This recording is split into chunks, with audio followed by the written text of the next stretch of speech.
There are no videos out there explaining the difference between YJ and CJ boomerang shackles, straight shackles, frames, really in detail.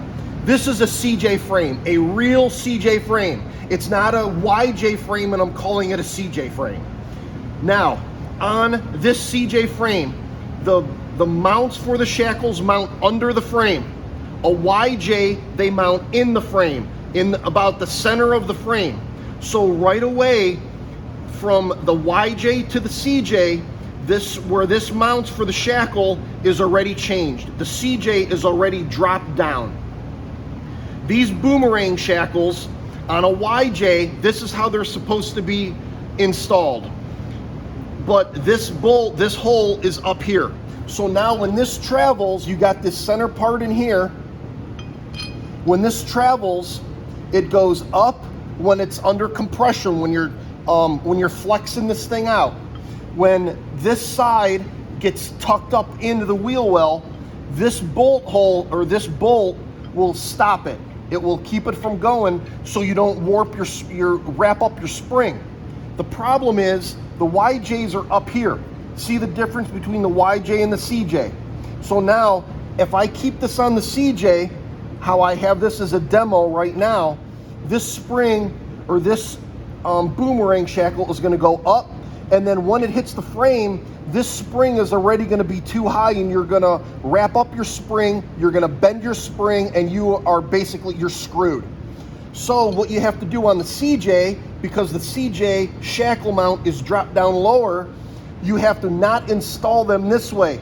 You have to turn the shackle so the point is towards the center of the vehicle, but the short or the close bolt holes are at the top.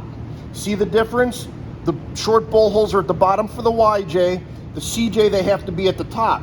And why you do that is because now you dropped it down. So as you drop it down, this is going to travel up more. Yes, more travel is good, but in certain instances, it's not good. And this is one of them. So now, when we change them and put it this way, this goes in. So as it compresses and the spring goes up, this bolt now stops at the frame here. So now it actually lowers the spring a little bit. Yes, you are losing a little bit of travel, but that's okay. You would rather lose a little travel than get this spring wrapped up here, get it twisted, then you're screwed on the trail or wherever you're at, and you're in big trouble. We are now in the front of the cj7 frame. The last video, we were in the rear of it. So we're doing boomerang shackles again. And how the instructions say to do it, how many people do it, is they put the point of the boomerang shackle goes towards the center of the vehicle. Yes, that's right. Whether it's this way or it's this way, it's always towards the front of the vehicle.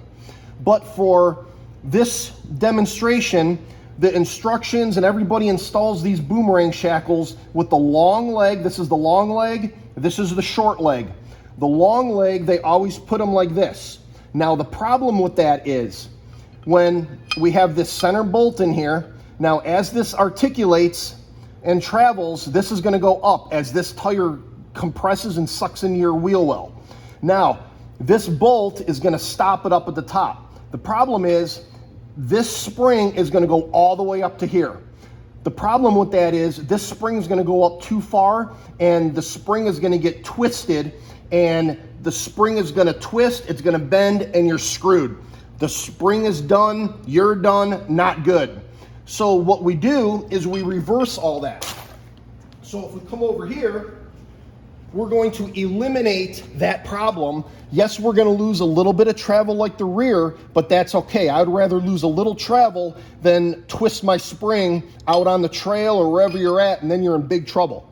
So what we did here is we switched these and we put the bolt holes that are closer together, the short leg, up at the top. And the reason we do that is just like we do the rear, is as this travels, as it articulates, now this bolt is going to stop right here. So it's going to stop the travel, and it's not going to allow the spring to go up into that bad zone, if you want to call it, and actually get wrapped up and twisted.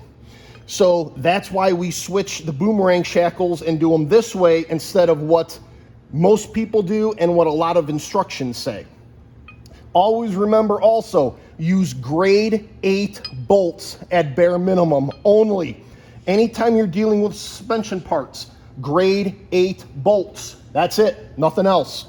And also when you do these, you need to loosen up your U-bolts on your axle.